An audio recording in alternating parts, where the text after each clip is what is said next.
E aí, pessoal? Sejam todos bem-vindos a mais uma aula de inglês. Eu sou Osvaldo, sou professor de inglês e hoje eu gostaria de explicar acerca da aula The Indefinite Pronouns or Adjectives, some or any.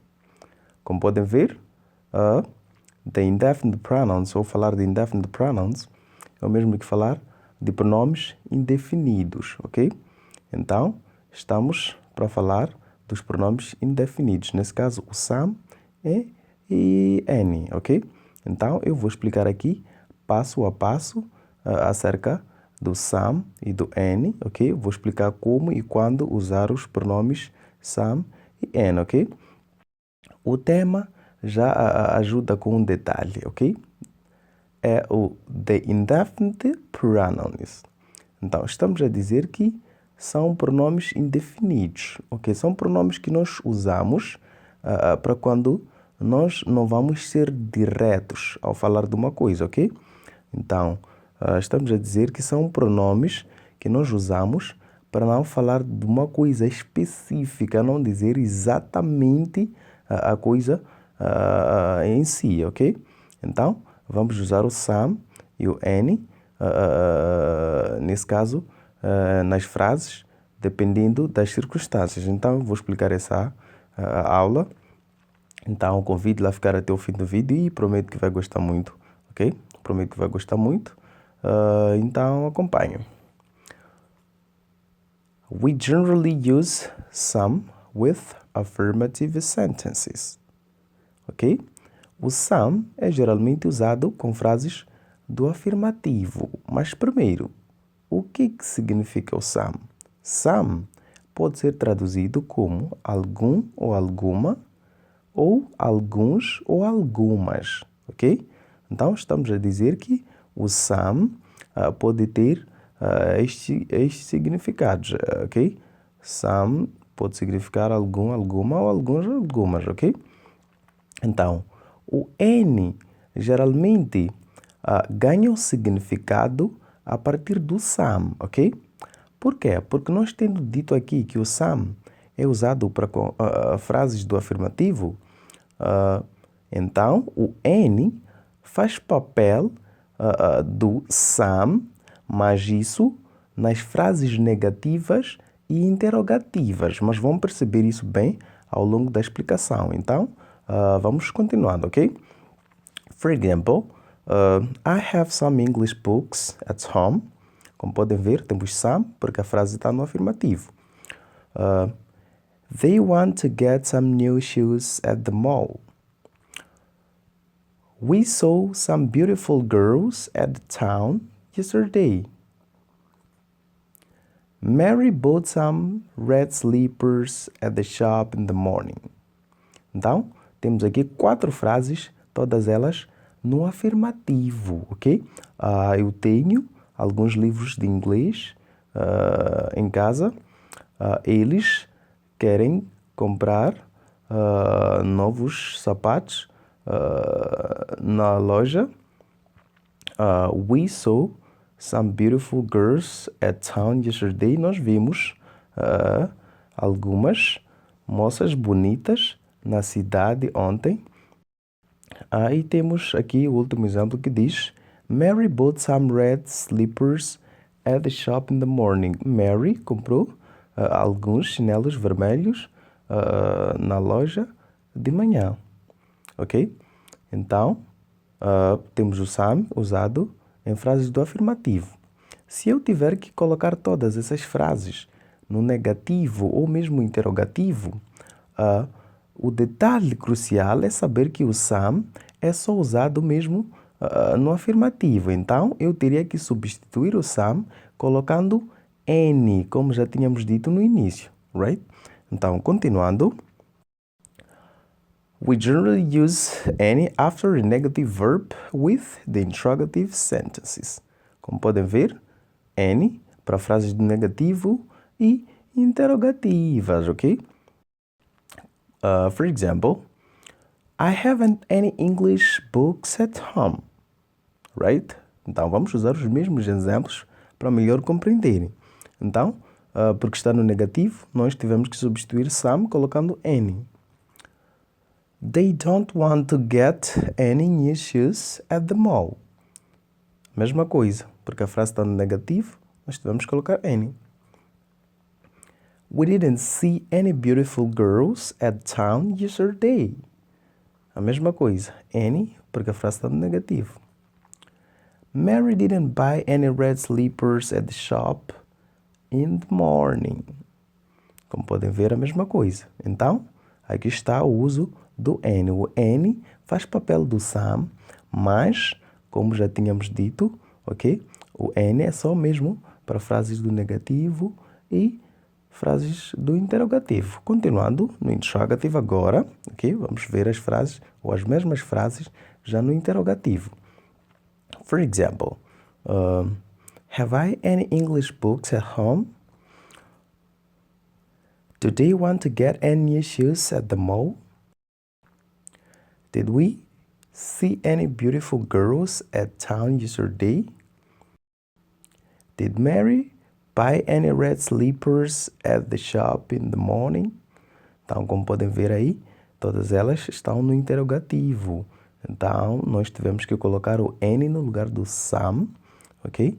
Porque o some é só para afirmativo. Então, o any tomou o lugar do some, alright? Então, este é o primeiro passo de como devemos usar o some e o any, ok? Mas ainda vem muita coisa aí, então vamos continuando. Something, anything. Agora vamos falar do some acompanhado de palavras como o thing, ok? Que é coisa ou algo. Então, estamos aqui a dizer que something, traduzido, é o mesmo que dizer alguma coisa. E o anything vai ganhar a tradução disto aqui, ok? Só que nós vamos prestar atenção. Quando a frase estiver no negativo ou interrogativo, o significado do anything vai variando, ok? Lembre-se desse detalhe. Eu disse something significa alguma coisa. Então, vamos formar uma frase aqui do afirmativo. There is something in my eye. Há alguma coisa no meu olho, ok? Se eu coloco esta frase no negativo, o something vai mudar do significado, ok? Então, no interrogativo também vai mudando do significado. Então, isso vai depender de como a frase for produzida ou formada, nesse caso. Vamos colocar a mesma frase no negativo e interrogativo para perceberem melhor o que eu estou aqui a tentar explicar. There is not anything in my eye. É o mesmo que dizer não há nada no meu olho. Aqui o anything resume-se a nada, ok? Essa é que seria a tradução, nesse caso, da palavra anything here, ok? Porque estamos a falar do negativo, ok? Então, lembrando-se que eu disse something é o mesmo que dizer alguma coisa. Então, no negativo, estamos a dizer que o anything pode ser traduzido como nada. Então, there is not anything in my eye. É o mesmo que dizer não há nada no meu olho, ok? Avançando, interrogativo, ok? O anything aqui vai continuar com o significado do something. Nós dissemos que o something significa alguma coisa. Então, se eu digo, is there anything in my eye? É o mesmo que dizer, há alguma coisa no meu olho. Então, anything permaneceu com o significado do something. Então, cuidado com este detalhe, ok? Devemos prestar muita atenção ao aplicar o anything nas frases, ok? Então, continuando, temos aqui somebody, someone, anybody, anyone, ok? Dizer somebody e someone é o mesmo que dizer alguém, ok? Então, estas duas palavras têm o mesmo significado. Então, estas duas aqui também vão carregar o significado destas duas aqui. Só que com a mesma explicação que eu dei quando falava do something e o anything, ok? Então, estas duas só são usadas no afirmativo e estas negativo e interrogativo, ok? Então, vamos elaborar uma frase aqui do afirmativo, depois vamos passar a mesma para o negativo e interrogativo para melhor compreenderem isso. E lá vamos nós. There is somebody knocking the door. Ok? Há alguém batendo a porta. Perceberam? Há alguém batendo a porta. Então, eu traduzi o somebody como alguém, ok? Mas se eu tiver que colocar esta frase no negativo e interrogativo, vão perceber que o significado do somebody também vai ser alterado. Por exemplo, vamos colocar esta frase no negativo e interrogativo para perceberem isso. There is not anybody knocking the door. Eu mesmo que dizer, não há ninguém batendo a porta. O somebody passa a ser ninguém, anybody, no problems, porque é um negativo, ok?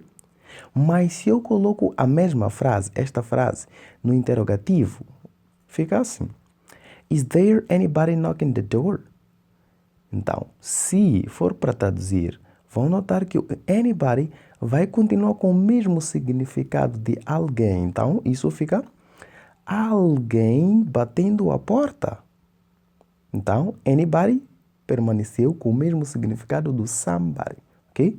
Alguém. Então, devem prestar muita atenção a esse detalhe aí, ok? Espero que estejam mesmo a compreender o que estou aqui a tentar explicar, ok? Continuando. Somewhere, anywhere. A mesma coisa. Somewhere, algum lugar. O anywhere vai ganhar o significado de acordo com a frase. Nesse caso, se ela estiver no negativo ou interrogativo. Mas tenham em mente que o somewhere é só usado mesmo no afirmativo. Por exemplo, I am going somewhere. Eu estou indo a algum lugar, ok? Então, esta é uma afirmação. Agora vamos colocar a mesma frase no negativo e interrogativo. I am not going anywhere. Traduzindo, eu não estou indo a lugar algum. Dissemos, somewhere significa algum lugar. No negativo, lugar algum. Então, estamos a dizer que isto fez o papel do somewhere já no negativo. Mas no interrogativo, isso vai ganhar o mesmo significado que nem nas outras frases. Então, dizer am I going anywhere? O mesmo que dizer estou indo a algum lugar. Right? Então, esta é que seria a interrogativa, nesse caso, desta frase aqui. E esses são os detalhes mesmo, o passo a passo de como e quando usar os pronomes indefinidos, ok? Então, vamos continuando. Temos o no e temos any, ok? Estas duas palavras aqui podem ser usadas para formar frases do negativo. Mas eu quero que entendam uma coisa. O no, quando usado em frases, expressa algo do negativo. Então, a frase que nós formarmos não pode ter o verbo no negativo, porque o no já faz o papel do negativo. Por exemplo, she has no money. Vejam que o verbo has está no afirmativo, ok? Então, é porque o no faz o papel do negativo. Então, o verbo vem no afirmativo. Mas, se tivermos que usar o N, ou se quisermos usar o N na frase, tendo que colocar ela no negativo, nós teremos que colocar o verbo no negativo e teremos que colocar o próprio N, ok? Para expressar o negativo. Então, estamos a dizer que se eu tivesse que trabalhar com a mesma frase, usando N, teremos algo assim. She hasn't any money. ok? O N é também usado para fazer negativo, mas ele precisa do verbo no negativo, ok? Enquanto que o no, não precisa do verbo no negativo, porque ele já carrega um significado negativo, enquanto que o N já é diferente, right? Um outro exemplo. There is no food in the pot, ok? There is no food in the pot.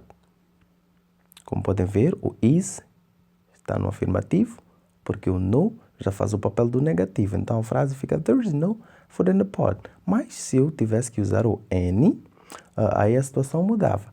Passava a ser There isn't any food in the pot, right?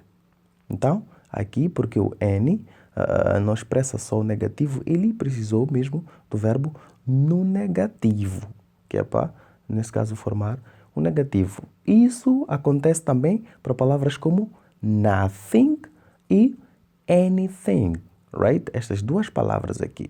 O nothing já carrega o significado negativo, tal como o no, e o anything faz o negativo se o verbo estiver no negativo. Então, vou colocar aqui só um exemplo para esclarecer o que estou a tentar explicar.